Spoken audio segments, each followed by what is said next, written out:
Hey guys, I'm Stijn. Together with Emma, I moderate this course. And today we're gonna have the first SOFA session and discuss the first assignment of the first week. Together with Julia. So Julia, what did you think of the work everybody handed in?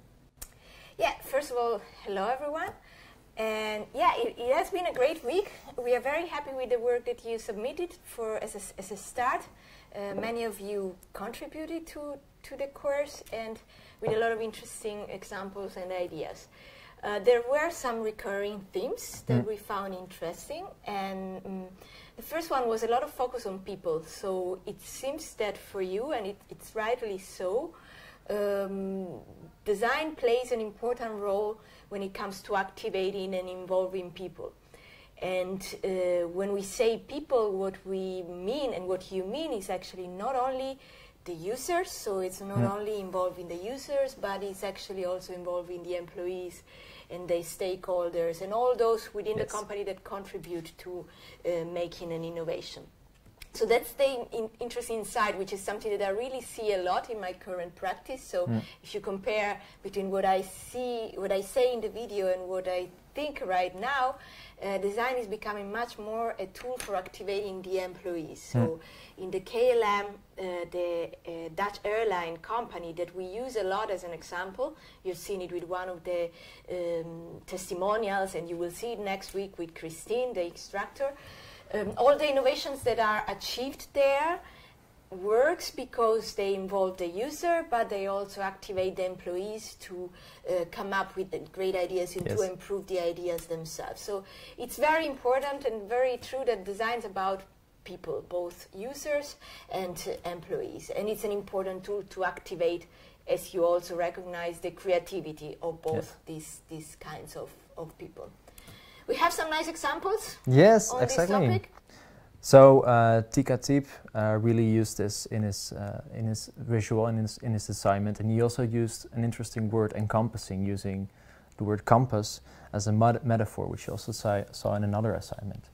So what do you think about the use of metaphors? Yeah, the use of metaphor is another great aspect of designers, and it makes them unique. It makes them unique communicators, and the role of designers communicators is also something that you guys pointed out as relevant. And yeah, the metaphorical language is a more emotional one. It engages people at a different level. Yes. So that's what makes it a special way of doing so. Many of you have used metaphors in their visuals.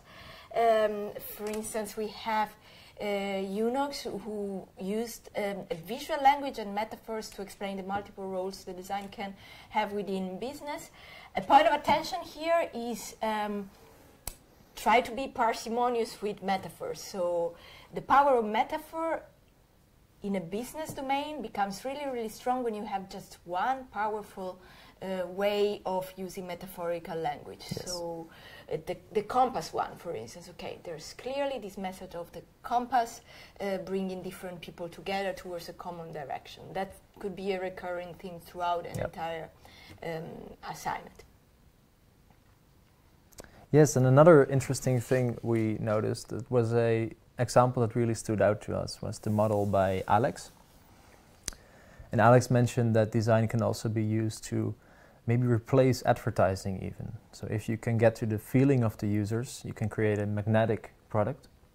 And if that product is magnetic, it becomes more memorable and therefore remarkable. So it's easier to sell, right? Which is a really interesting use of design, I think, in business.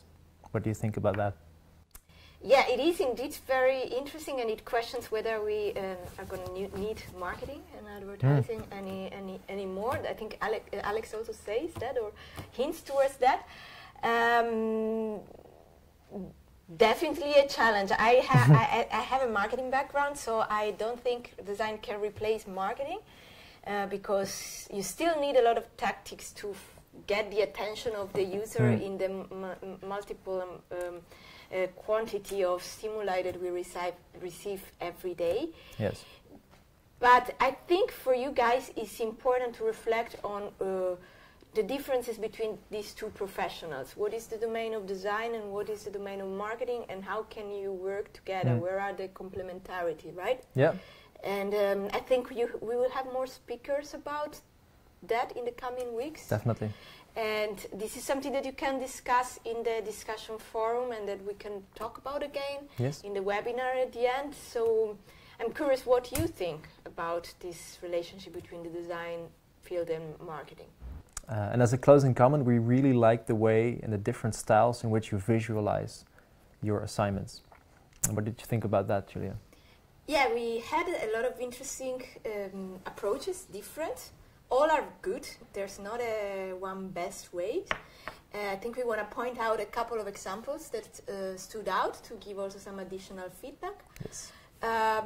Maybe we want to start from Christian. Christian created a nice, very easy handmade diagram to explain the value of design in a process sort of model. What we like about this one is the fact that it's really, really simple. It's really, really at the draft stage, so it invites a conversation. It invites me to add to his thoughts. So when it comes to design within business, where you need to engage stakeholders, these kind of visuals are great because you'll discuss the visual with stakeholders. They will contribute to your own visuals. They will not be scared by the fact that they look perfect, that they look designally perfect. So this is one approach, especially in the early stage of a project. What you could improve here, Christian, is the metaphor. So what we said before, have a key metaphor to engage the stakeholders also from an emotional perspective. But apart from that, it's a great effort, and we want to encourage this handmade way of sketching. Very much. We have a more visual example, which is again the one from Unox. This looks great. And it's appealing, it attracts our interest. So in terms of emotional appeal, well done. Another suggestion for improvement here is the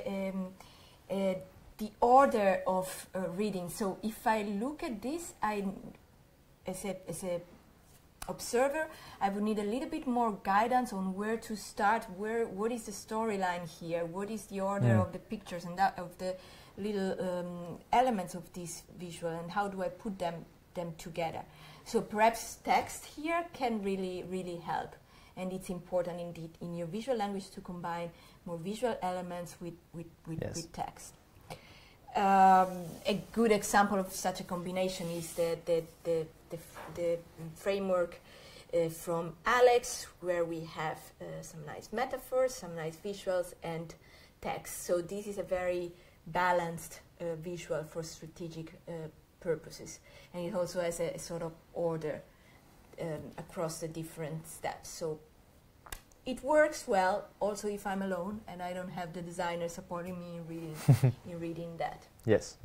So guys, we hope to see you in the forum, and we're very much looking forward to what you send in next week.